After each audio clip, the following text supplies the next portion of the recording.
67 तीर्थ, 52 सराय और 19 कूपों वाले संभल का इतिहास सामने आ रहा है। संभल में पिछले कुछ दिनों से जगह जगह खुदाई चल रही है और प्राचीन धार्मिक और ऐतिहासिक विरासत की बात कही जा रही है। लगातार सामने वो बातें निकल कर आ रही हैं। इसी बीच संभल में फिर खुदाई शुरू हो गई है। बता दें कि संभल में एक प्राचीन और ऐतिहासिक कुएं की खुदाई का काम शुरू हुआ है। इसी के साथ आपको मैं भी बताते चले कि वहीं लोगों का कहना है कि कभी इस कुएं की पूजा की जाती थी। धीरे धीरे आसपास रहने वाले लोगों ने कुआं बंद कर दिया। साथ ही आसपास के लोगों ने दावा किया कि पहले इस कुएं की पूजा होती थी। दावा है कि ये कुआं 19 कूपों में शामिल था, मगर फिर ये कुआं बंद कर दिया गया। लोगों का कहना है कि इस कुएं की खुदाई से वह बहुत ज्यादा खुश हैं। अब उन्हें उनका कुआं वापस मिल रहा है।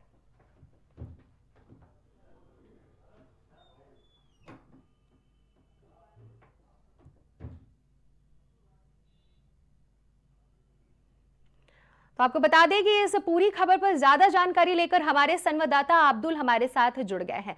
अब्दुल, क्या कुछ संभल का मामला चल रहा है? लगातार संभल पिछले कई दिनों से चर्चा का विषय बना हुआ है और वहीं ये कुएं को लेकर एक बार फिर से खबर सामने आ रही है। क्या कुछ अपडेट है, दर्शकों से साझा करिए।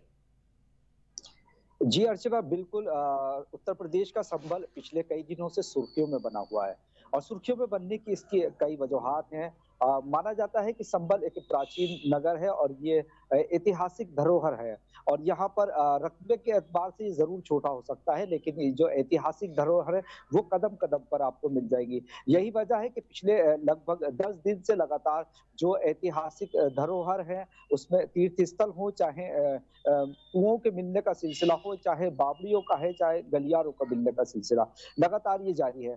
चूंकि संभल प्रशासन लगातार इस चीजों का सर्वे कर रहा है कि कहाँ पर बावड़ियां मिल रही हैं और कहाँ पर कुएं मिल रहे हैं। अभी कुछ दिन पहले ही संभल के एक शख्स ने संभल जिला अधिकारी से मुलाकात की और ये दावा किया कि यहाँ पर एक प्राचीन कुआं है जो उनकी पर्सनल प्रॉपर्टी थी और जिसके बाद जो वो कुआं है वो वहां पर वो दो पक्ष थे। एक पक्ष ने उस कुएं को बंद करा दिया था, जिसके बाद प्रशासन की टीम वहां पहुंची और लगभग 300 साल पुराना ये जो कुआं है इसे बताया जा रहा है, यहाँ पर आकर इसकी खुदाई शुरू की गई है और वहां के स्थानीय लोग काफी खुश हैं इस चीज से, क्योंकि इसमें एक आस्था से भी जुड़ा हुआ मामला है। अगर दौर की बात की जाए तो किसी जमाने में यहाँ इस कुएं की पूजा की जाती थी, लेकिन जैसे दौर बदला तो इस कुएं को बंद कर दिया गया। हालांकि संभल के इतिहास की अगर बात की जाए तो पृथ्वीराज चौहान के जमाने के जो ऐतिहासिक धरोहर है वो यहाँ पर लगातार मिल रही है। लगभग 1200-1300 साल पुराने जो ऐतिहासिक धरोहर है वो यहाँ पर मिल रहे हैं। संभल प्रशासन ने ये इनिशिएटिव लिया है, ये पहल की है कि जिस तरीके से यहाँ पर जो ऐतिहासिक धरोहर मिल रही है, आर्कियोलॉजिकल जो इम्पोर्टेंस है, कहीं ना कहीं उसको हिस्टोरिकल हेरिटेज को इसे दोबारा से जिंदा किया जाए और जो लोग आए वो इसे देखें कि संभल का किस तरीके से इतिहास रहा है, संभल क्या था और संभल अपने आप में क्या है। ठीक है अब्दुल वाजिद, आपसे एक और हम सवाल का जवाब जानना चाहेंगे कि लोगों का वहां पे जो लोग मौजूद हैं संभल में, उनका ये कहना है कि इस कुएं की पहले पूजा हुआ करती थी, लेकिन उसके बाद से एक समुदाय ने इसको बंद कर दिया, तब से ये बंद पड़ा रहा।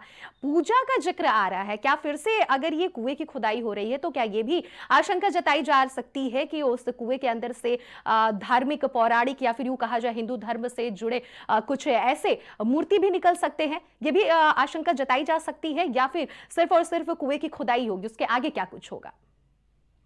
जी जी जी बिल्कुल, यकीनी तौर पर जिस तरीके से लगातार कुएं की खुदाई चल रही है और जो वहां पर आसपास के लोग हैं उन्होंने कहीं ना कहीं ये दावा किया है कि जो कुआं है वहां पर पहले पूजा होती थी, लेकिन एक पक्ष ने, एक समुदाय के लोगों ने उस कुएं को पाट दिया और बंद कर दिया और पूजा जो वहां पर की जाती थी उसे रोक दिया गया। तो कहीं ना कहीं एक आस्था से जुड़ा हुआ मामला भी है, लगातार इसकी खुदाई जारी है और कहीं ना कहीं ये देखना दिलचस्प होगा कि खुदाई के बाद इसमें किस तरीके के वहां पर क्या खंडित मूर्तियां मिलती हैं, क्या इस तरह के कुछ प्रमाण मिलते हैं जिससे कि ये माना जा सके कि वहाँ प्राचीन ये कुआं था और तो यहाँ पर लोग पूजा किया करते थे। हालांकि वहाँ के जो बुजुर्ग लोग हैं, स्थानीय लोग हैं, जिसमें महिलाएं भी शामिल हैं, वो इस चीज का दावा जरूर कर रही हैं कि जो उनके पूर्वज थे वो इस कुएं पर आकर पूजा करते थे। तो कहीं ना कहीं आस्था से जुड़ा हुआ मामला है और इसे जिला प्रशासन कहीं ना कहीं जरूर इसका संज्ञान लेगा।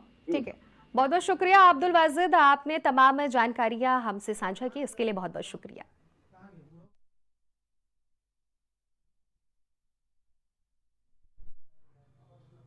4 बजे की 4 बड़ी खबरों में बस इतना ही। ऐसे ही तमाम खबरों को जानने और देखने के लिए जरूर देखते रहिएगा प्राइम टीवी। धन्यवाद।